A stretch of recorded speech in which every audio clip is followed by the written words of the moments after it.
So I've decided to do something a little bit different today, something I've not really done before. Because there's so much I want to talk about, and because we're well through the year at this point, I've decided that I'm doing the first annual, maybe I won't do this again. The first annual, for the time being, Dinan movie catch-up mid-year thing. Call it whatever you want. I probably thought of a title by this point if you're watching the video. So I'm going to talk about 15 films today. I have arranged them into groups of some kind, and I'm just going to talk about them and basically just kind of skim through them. They were movies that I liked a lot, but I just didn't see myself warranting a full video to talk about them, or by the time I was going to, it was too late. I've also got some friends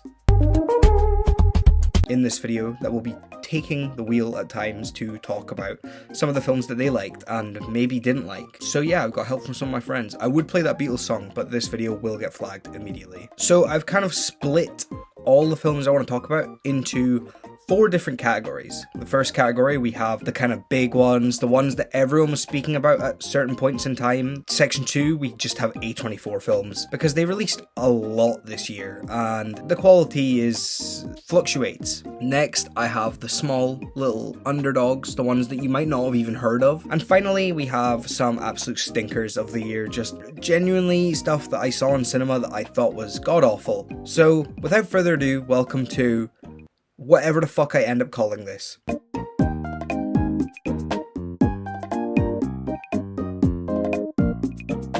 First things first, I want to talk about a director that I don't even think I've really mentioned on this channel, and that's Wes Anderson. His new film, The Phoenician Scheme, came out what feels like a lifetime ago at this point. It kind of lives as the definition of a movie that came and went. I love Wes Anderson. Some of his movies are some of my favorites I've ever seen. Royal Tenenbaums, Grand Budapest, Fantastic Mr. Fox, they're probably the best of the best from him. The Phoenician Scheme to me though feels like such a tiring gimmick from someone that I wouldn't say isn't trying, because he clearly still is. And you know, we're in this new era of Wes films with stuff like Asteroid City and The French Dispatch that are just so different from his other work and pretty polarizing. You can have people that absolutely hate those movies, and you can have people that will defend them till the day they die. The Phoenician Scheme for me though is just kind of okay. It has a good cast, and yeah, some of them do kind of feel wasted. We know nowadays that people will take the littlest paycheck possible just so that they have the opportunity to work with Wes, and I think that's great that people are going out of their way to work with filmmakers. But at the end of the day, if you're kind of come in and have like a 2-second scene, then what's the point other than to get people to go, oh look, it's Tom Hanks. I saw this with a friend who had never seen a Wes Anderson film before. Most of it was just him tapping me and going, is that Walter White? It's Breaking Bad. You know, it's just kind of tiring. The story itself is interesting to some sense, but you kind of have to realize that the first 40 minutes is the film just repeating itself over and over again. There's these long drawn out scenes that do go places, but they take time to get there. And unfortunately, as a long-time Wes Anderson fan, I just didn't have the patience for it, which also is not something you want to say for a film that is barely just over an hour and a half long. Easy 6 out of 10. Jurassic World. That's right, they got another one. Another franchise that I've never really spoke about on the channel. I don't like these movies. I know that's controversial to say. I like Jurassic Park, the original, and then I saw Jurassic World and whatever the second Jurassic World was, and that was enough to just put me off the franchise. I didn't see this one in cinema. I don't know if seeing it on a big screen would have benefited my experience, but honestly, I just didn't have the patience to do it. I just wanted to watch it in the comfort of my home and get it out of the way. It's like going to the dentist's office. You know you're gonna have to do it, but the faster it's over, the better you'll feel by the end. They're just retreading the same stuff. Oh, we're trying to develop this cure for heart disease, and we need a land dinosaur, a sea dinosaur, and, you guessed it, a flying dinosaur. I just don't care. They have all these really ugly, freakish, mutant designs, which are kind of cool, but also, like, people are going to see this because they want to see real dinosaurs. They're not there to see you make like these grotesque, ugly things. Honestly, I don't really have anything to specifically say about this. I just wanted to say I saw it and I didn't like it. 4 out of 10. Next up, I have F1, and I didn't like this movie. I promise that there is films in this video that I do like, but F1 wasn't one of them. So thankfully, my good friend Kieran has come to tell me why I'm wrong.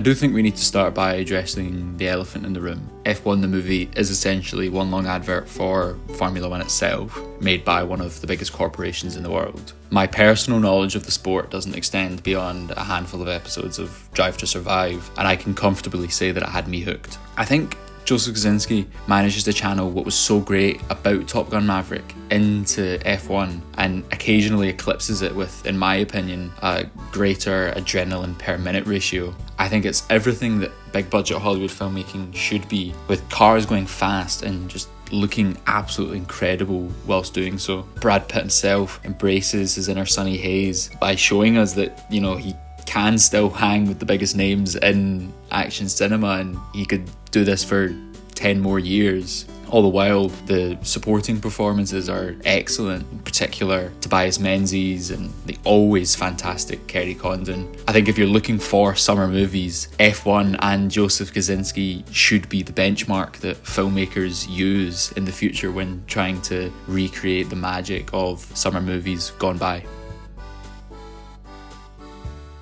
Well, I totally disagree with everything he just said, but each to their own. One thing I will say about F1 is they did have some really cool merchandise that they brought out with the film, which you can actually just go to your local Apple store and find it in there. They had these headphones that Brad Pitt wore that I think were made specifically for the film, so really class A merchandising from Apple and F1.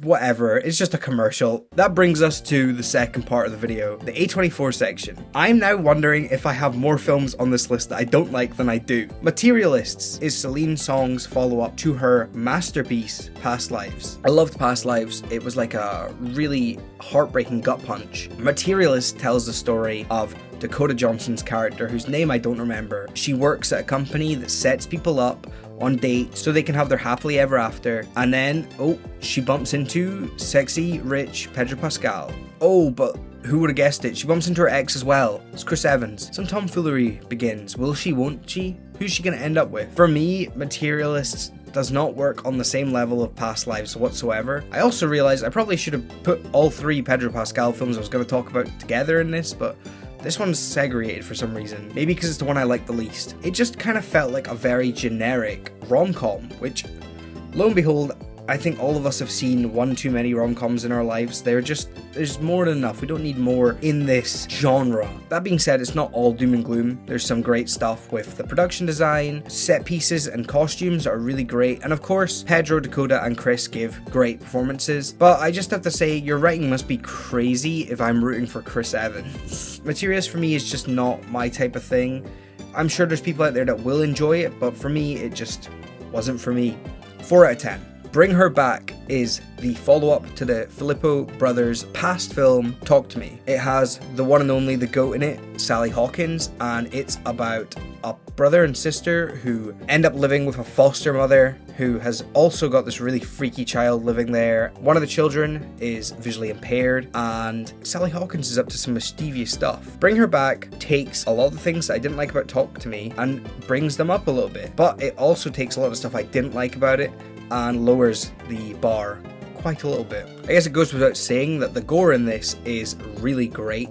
There is one specific scene with a knife that I won't spoil, but probably the most I've squirmed about this year and like kind of had to cover my eyes a bit. The performances, they know how to direct children and teenagers in this like really well. Sally Hawkins is obviously great. She's great in everything she's in. She's never given a bad performance in her life. But the two standouts for me have to be Sora Wong and Jonah Wren Phillips. I think that Jonah Wren Phillips might give one of the best performances of the year. He is so believably weird and creepy in this movie. It's a fun time if you're a horror fan.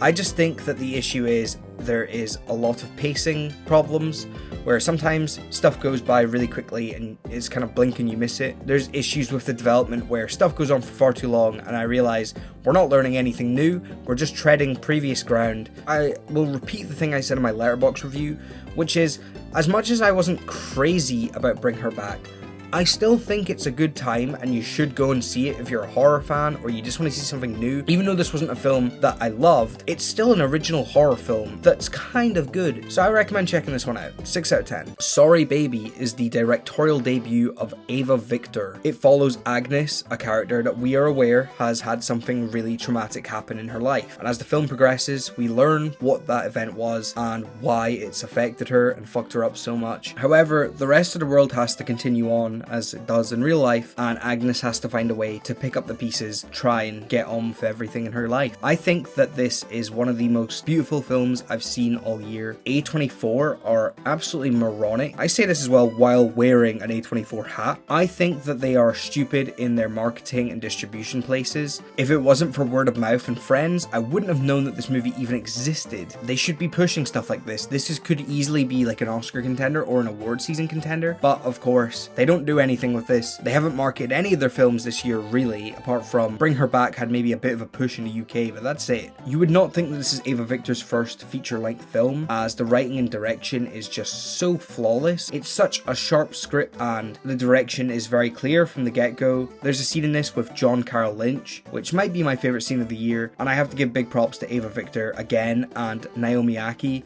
who give two of my favourite performances of the year. Their chemistry is fantastic. Put them in every film. Just, it doesn't matter what film it is, doesn't matter what it's about, just put them in every film and make them best friends. Easy. 9 out of 10. It's time to talk about Eddington. Okay, how the fuck am I going to talk about Eddington? What's the deal with this movie? Eddington is the fourth feature film from writer, director, producer Ari Aster. It's his follow-up to the widely polarizing Beau's Afraid. Do whatever you want, but what does that mean? What do you mean? I'm not asking you to leave. I'm asking you to fucking drink this fucking pain with me. And obviously he did Hereditary and Midsommar, which are widely loved by critics and audience alike. Eddington follows the small town of Eddington, New Mexico, and we have Pedro Pascal, again, who's playing a mayor. He is challenged by the local sheriff, played by Joaquin Phoenix. This movie is a headache, in good ways and bad ways. I first watched it a couple weeks ago and could not wrap my head around how I actually wanted to perceive this, how I felt about it. There's just so much stuff coming back and forth. But I will say one thing before I even go any further is, many people are saying that this movie doesn't pick a side, it sits too much on the fence. I think that's bollocks. I don't think that's true at all. People that view it that way maybe just can't take a tiny bit of criticism about their political stances, I think. I don't think that this is saying all Republicans are bad, but Democrats are just as bad. I think the film more or less is just saying, yeah, look, during COVID, liberals and Democrats, they could be a bit hypocritical at times, but look at this guy. This guy's a fucking lunatic. Joaquin Phoenix gives a fantastic performance, as always. My big issue with it is if I wanted to go back to 2020 so badly, I would just not do that. It felt like we begged so much for COVID to be over, and then all of a sudden it's like, hey, you want to come back for 2.5 hours? No, I don't. I never ever want to go back there. There isn't really much you can say about Eddington without spoiling it. I guess a fun thing to do would be take a shot every single time they say put your mask on, or any real mention of anything to do with a mask. You will be blackout drunk by the end of the first act. My biggest question is just more or less, is this really a film that we needed? Yeah, it's a modern day Western or whatever you want to call it, but did we need this? I don't know. There was lots I liked about it, but to be honest, I've seen it twice now, and both times I've left just exhausted, ready to never think about it again. But I probably will end up watching it again. Eddington is definitely one you should check out. Just go out your comfort zone. It's weird, and it's quite funny at times, but just be prepared because you're probably going to leave really, really tired because it is long. 7 out of 10. That concludes the A24 section of this video. What a fall from grace this company is on. The two best things they put out this year are by far Friendship and Sorry Baby. The two that you've maybe not even heard of because their marketing, if you don't live in New York or LA, the marketing just doesn't exist, so check them out. But that brings us to the next section of the video, which is the underdogs of the year. These are ones that you most certainly, definitely, probably haven't heard of. Firstly, I want to talk about a lovely little British film called The Ballad of Wallace Island, and I'm not actually going to talk about it whatsoever. I got my friend Ewan to discuss why this movie is so great. Britain. A country of rolling countryside, magnificent coastal views. A country that hasn't been invaded since 1688. Home of the biggest kazoo ensemble in history, 5,000 people if you're interested, and home of bittersweet films. And it is this little rock in the sea that quite possibly has produced the greatest bittersweet film of all time, The Ballad of Wallace Island. Now, before any of you think I'm being hyperbolic, don't take my word for it. Take the word of Richard Curtis, who wrote such films as, might have heard of these niche ones, About Time, Bridget Jones, Love Actually, Notting Hill, and Four Weddings and a Funeral. Nobody does bittersweet films like the British, and I think Tim Key has written and starred in one of the best. Now, who is Tim Key, you may be asking? He's a British comedian, writer, and poet who has endless wit and charm, and he's also really shit at Taskmaster. Tonight, you've asked them to bring in their most unusual item. Tim Key, what did you bring in? Reindeer skull. And like I say, it is this lovable guy that may have created one of the best bittersweet films of all time. He plays Charles Heath, an eccentric millionaire who lives alone on a British island and pays for his favourite folk duo, Maguire and Mortimer, to come perform a private concert for him. The only catch? The duo broke up years ago after their relationship went sour, and Herb Maguire, played by Tom Basden, is not aware that his ex-partner and lover, Nell Mortimer, played by Carey Mulligan, was invited. Now, the story itself is not groundbreaking, but the performances and writing is what elevate this film, and all three lead performances are beautifully poetic. Tim Key walks the line perfectly between irritating and charming. The line Dame Judy drenched will live forever on in my mind. He manages to reveal and express so much of Charles's pain and whimsy without just outright saying it. There's a scene that involves Herb going for a swim after an emotional confrontation, and Charles sees this and assumes that he's going to drown himself. He runs in fully clothed, which quickly drag him down below the surface, and it's Herb that lands up saving Charles. This scene, without saying anything, has shown that Charles must have contemplated and associated the process of walking into the water alone with that of death. It is a beautiful example of show rather than tell, and these glimpses into Charles' psyche are spread throughout the film. Tom Basden plays the bitter and cynical musician to perfection, and the back and forth between him and Charles is the pinnacle of British comedy. He also wrote and sang, along with Carey Mulligan, the entire album for this film, and I'm not the biggest folk fan, but this album bottles the emotions and the ambiance of the film so well that I highly recommend it, regardless of if you watch the film or not. Finally, there is Carey Mulligan's character Nell Mortimer. Now, this film is based off a 2007 short film by Tim and Tom, and they said to make it a feature film, a new character was needed to add the necessary emotional element, and boy oh boy, does she provide this key ingredient in absolute spadefuls. Her character contrasts Charles and Herb's perfectly. While those two are stuck in the past, she has moved on and made peace with it, and it is slowly, in her presence and her actions, that Charles and Herb realize they need to move on too. This film is about reliving the nostalgia and regrets of your past life, coming to terms with it and moving on. But when you leave the cinema, it'll be very hard for you to move on. Move over, Richard Curtis. There is a new king of British films. His name is Tim Key, and I, for one, say long live the king. Following that, I have... Hey there, it's Future Cami here. I'm wearing the same t-shirt, but a different hat. I realised, whilst editing this video, that I didn't talk about one of the films I actually was really excited to talk about, which is Freaky Tales. Freaky Tales is a kind of anthology sort of film. It follows 4 different stories. One about a group of punks fighting Nazis, one about 2 girls that want to become rappers, one about a hitman that's about to retire, and finally a final story about a basketball player, which is kind of based on reality, but also like not really. Freaky Tales is probably the best film featuring Pedro Pascal that has been released this year, and no one is talking about it whatsoever. It's written by this duo whose name I can't remember. They did Captain Marvel, I think. I think it's one of the ones that I recommend the most in this video. It's so underappreciated, underlooked. It has a great visual style to it, trying to recreate a lot of stuff from the 80s. It's really funny. It has one cameo, which is kind of an inside joke on the film, and one of the few times where I will actually praise cameos. So, just very briefly, check out Freaky Tales if you haven't. It's definitely streaming now, and it's on VOD.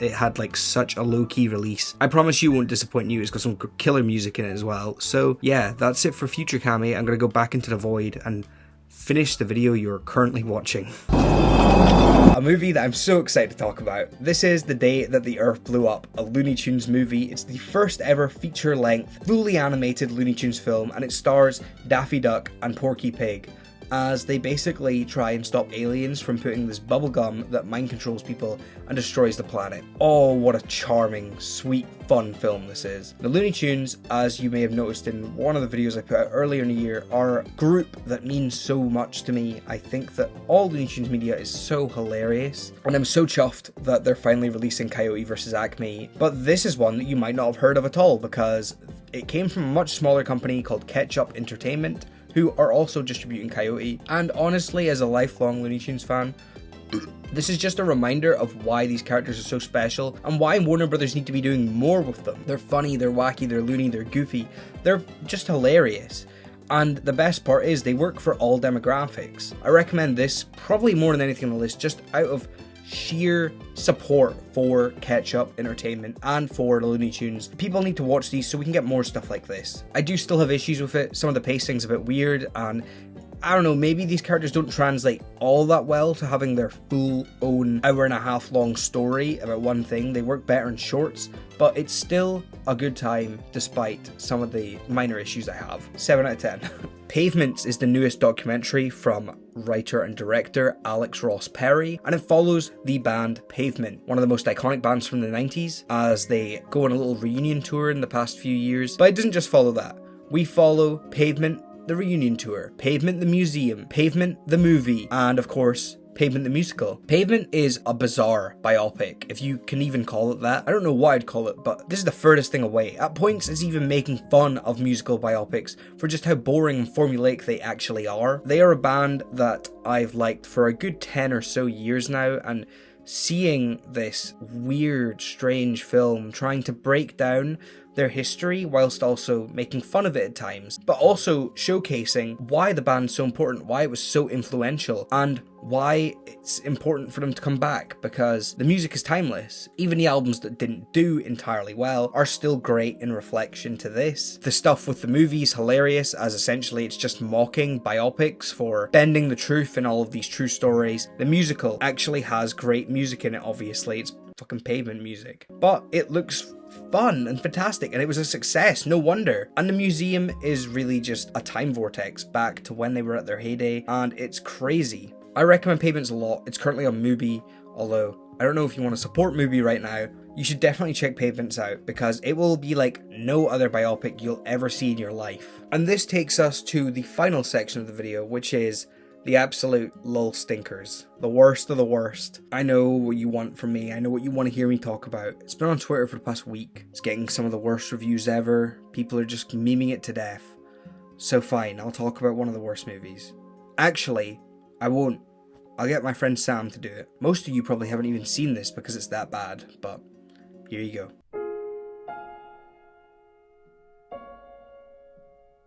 I remember the 10th of April like it was yesterday. A beautiful warm day. I woke up feeling refreshed and content with the world and life around me. I remember the way the sun beat down on me as I made my way to the cinema. The laughter of children filled my ears. The look of love from couples walking hand in hand. The world felt beautiful, and I felt lucky to be in it. But I remember it for another reason. I remember it because in a matter of a mere 107 minutes, this would all change. Something happened that would suck the joy from my life. It would turn my heart black and turn my brain into a literal sludge. It would ruin the rest of my day and indeed the rest of my life. That's because on that day, I had the severe pleasure of seeing the complete and disgusting mess that was and is the death of a unicorn. It is an abomination. Written and directed by Alex Sharfman and starring Paul Rudd, Jenna Ortega, Richard E. Grant, The Death of a Unicorn was the single-handedly most infuriating and painful watch I've ever seen. It was awful, horrendous. I mean, if this is what is happening to modern cinema, count me out. How can anyone back or finance or even enjoy this steaming pile of bullshit? Holy fuck! I feel livid just thinking about it. You know, first the story. I mean, I know 4-year-olds who could come up with something more compelling than this. I'm sure even an isolated Siberian peasant who only knows nothing but the harsh Russian forest and winter could come up with something with more emotion and depth. Honestly, it felt like Sharpman had just ChatGPT'd the whole story. There was nothing, I mean nothing good or original about this story. Oh my god, it was awful. To cut an incredibly long story short, an straight away father and daughter played by Paul Rudd and Jenna Ortega are going off to visit his new boss, who's a millionaire who lives in a forest, and he needs to kind of win them over. Blah blah blah. There's a cancer cliche, dead mother. Basically, they hit a unicorn. Jenna Ortega has a special moment with it. You know, that's it really. Pretty much. That's the whole story. It was awful.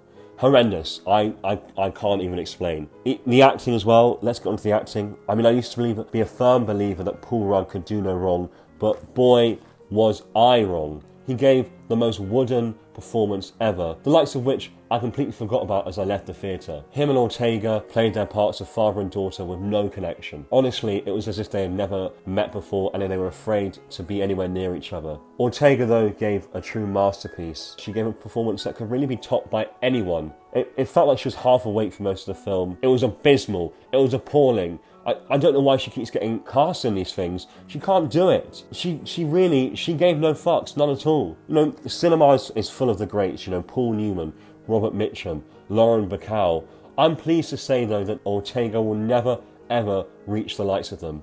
And Eric Cantona give more convincing performances. And he's a certified moron. So, oh my lord, sorry. I mean, the only saving grace is Will Poulter. You know, he's a funny, witty and charming man. But even he gave a half-hearted performance. You know, Poulter's performance reminded me of a man waiting at home for a parcel that's never been sent. It won't be delivered. Much like the performances of his co-stars, they will never be delivered. And you know, according to Shaftman, the film's satire. But what's it satire of? A good film? Because holy fuck, it was disgustingly shit. Let me summarise by telling you this. Don't watch this film. It's awful. It's terrible. It ruined my day, my week, you know, frankly my life. And it has actually kind of corroded my love for cinema. I give this film 0 out of 5 stars. It is just appalling. Abysmal. An abomination. Oh, you thought I was going to talk about War of the Worlds? I ain't doing that. The last thing I want to talk about is a Netflix film. It's a sequel to a film that a lot of people hold in high regards, and that's Happy Gilmore 2. This kind of came out of nowhere. I saw a little bit of marketing for it, and I knew they were filming it, but I didn't realize how quickly it was coming out. Just all of a sudden it was here, and that was that, and yeah, you can watch it from home. It's almost 2 hours long. Wild. The old movie is barely an hour and a half, and this is really bad. Gotta talk about one thing that I hate in movies, which is cameos, and this one is littered with them. Eric Andre, it's Margaret Qualley, it's Post Malone, it's Guy Fieri, it's... Who cares? Stop. Again, think that it's the lowest common denominator and treats your audience like idiots to be like, look, it's a famous person, you recognize famous person, yes, clap for the famous person. There's a joke with Adam Sandler, and he has a drinking problem now, and he just keeps unzipping like pickles, and there's alcohol in them. Now, I don't know if I described that well enough, or if that sounded funny to you, but they do that like 10 more times. Why? I will say, one good thing about Happy Gilmore 2 is Bad Bunny. I think he's actually fucking hilarious in this movie, which is insane. I like Bad Bunny's music, I don't like it that much though. He is the standout here by miles. Sandler is like half-assed, he looks like he's just came on set dressed in his clothes from home and is just like, yeah, right, let's film this, I got to go do this. Yeah, a few of his kids are in this, they're fine, no criticism towards them. Honestly, one of the worst movies of the year. Boring at times, way too long, not funny. Too many cameos.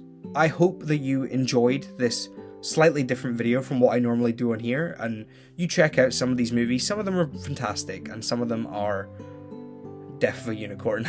Thank you again very much to Ewan, Kieran, and Sam for coming along and talking about their respected films. Thank you very much for watching, and I'll see you in the next one.